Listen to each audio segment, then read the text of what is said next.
Matt. And I'm Robert. We are looking to be dads. Yeah, can't wait. How I met Robert. I met Robert through an online dating service, and I actually messaged him, and lo and behold, we started chatting and texting, and then eventually I asked him on a first date, and it went from there. We actually went and played frisbee golf. The frisbee golf thing, I had to research how to play frisbee golf before I went to this. It was going to be bad if I didn't, but I wanted to make sure that he was into some of the things that I was into to see if it would progress any further, and it was just perfect. That was the first date, and then ever since then, I pretty much never left his side, and I hear about it all the time. But he never went home. I wouldn't have it any other way.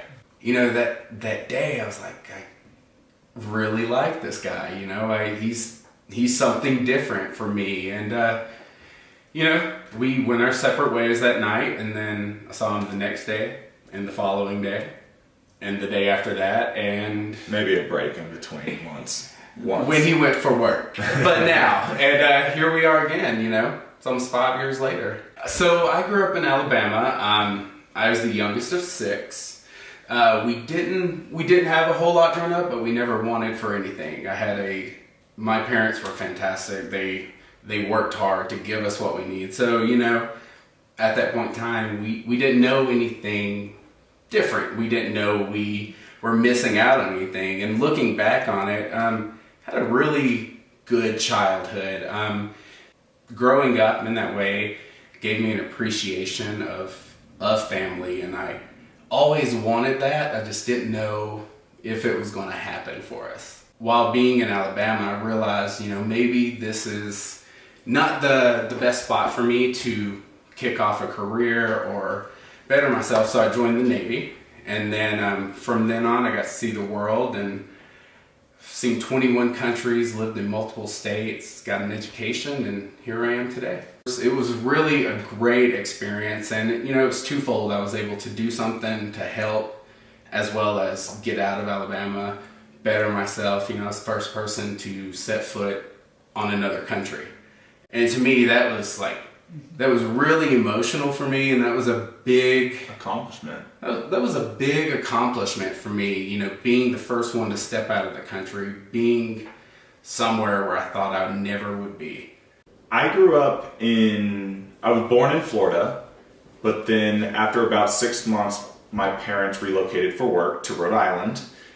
And then after about a year and a half, the only state that I remember living in was Texas. We grew up in the suburbs north of Dallas area. I can honestly say that I grew up in a very healthy childhood, and I didn't realize how well they did as parents. Growing up, I picked up on sports, and my parents supported everything to do with that. I played soccer growing up, both recreationally, and then I took on club afterwards and played varsity in high school, but after that, I kind of gave it up. Went to Texas A&M University. I got my undergraduate in marketing.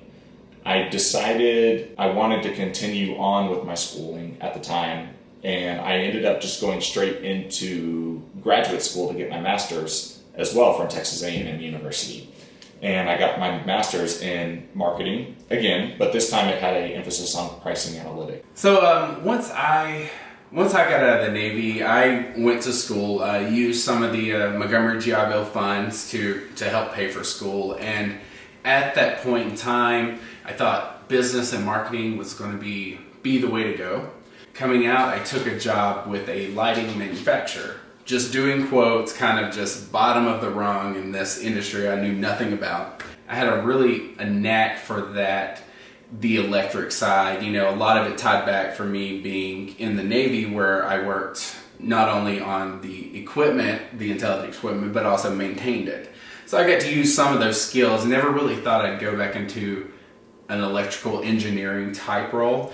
But, you know, from there I realized I really enjoyed what I was doing, and right now I work for an electric utility company as a key account manager. It seems to be the place where I fit the most. I've got a knack for it, you know. So I enjoy what I do. we decided to get engaged. At that time, gay marriage was not allowed in Texas. So, after Matt proposed, we decided to open up and start looking at places. That was before, the big gay marriage was, legalized for a lot of places. So we looked at our options. We started looking for work. Once we knew we were moving to Oregon, we got married 10 months later. But before we moved to Oregon, though, once we found out we were going to Oregon, I started planning our engagement, or my proposal. And it took about 3 months because I wanted to do something special, something big, because that's my personality. I worked with about 25 of our friends in Houston, and then 30, 40 people outside of Houston that would be able to make the drive in. And I made videos. I met at our apartment when Robert was gone. And we would practice this dance routine. And ultimately, I ended up proposing to Robert in a flash mob proposal. How we got to Colorado? Well, when we were in Oregon, we made an agreement with each other. Can we do 1 year? Can we do 1 year? And we did our year. Maybe Eugene, Oregon wasn't the best place for us, but we weren't really actively looking for anything. Fortunate for us, Matt's company had a merger. They were bought out, and the position that was offered to him was here in Colorado.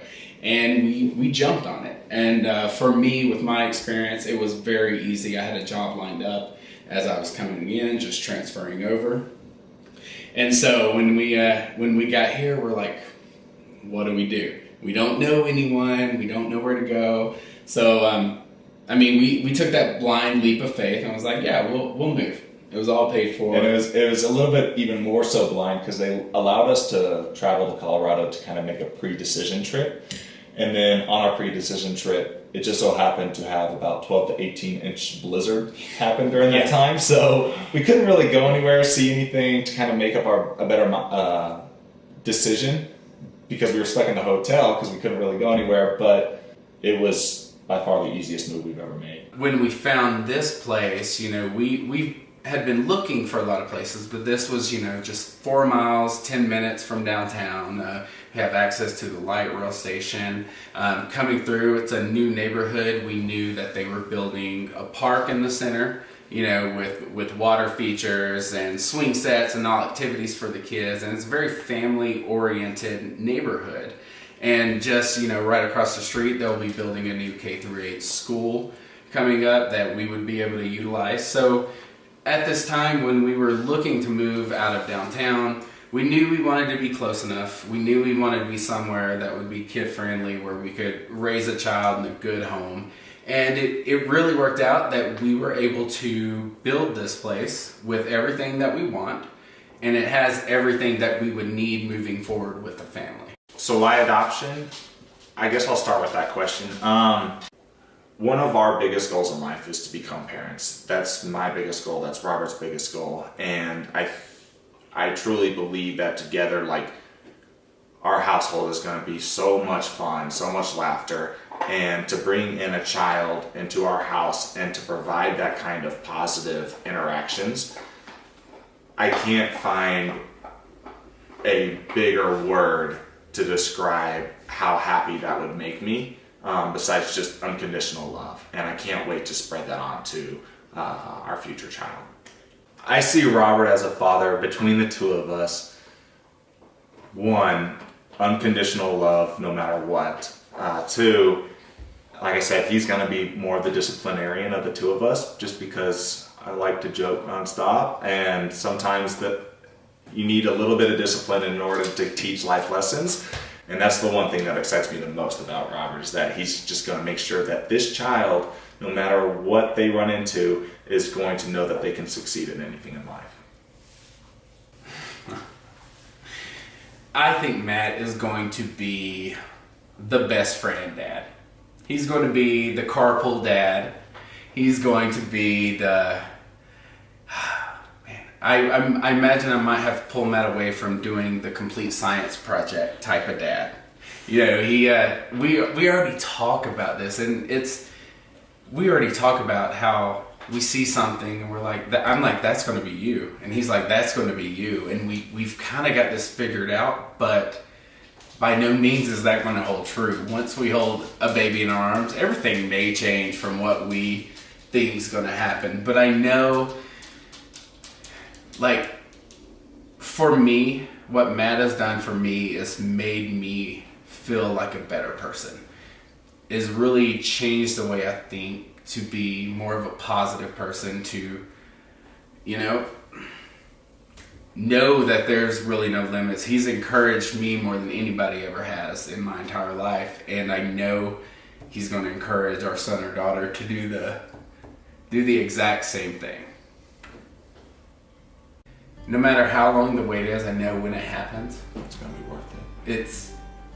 It's going to be worth it. It's going to be Our biggest accomplishment. yeah. I'll wait forever, but I know it'll happen.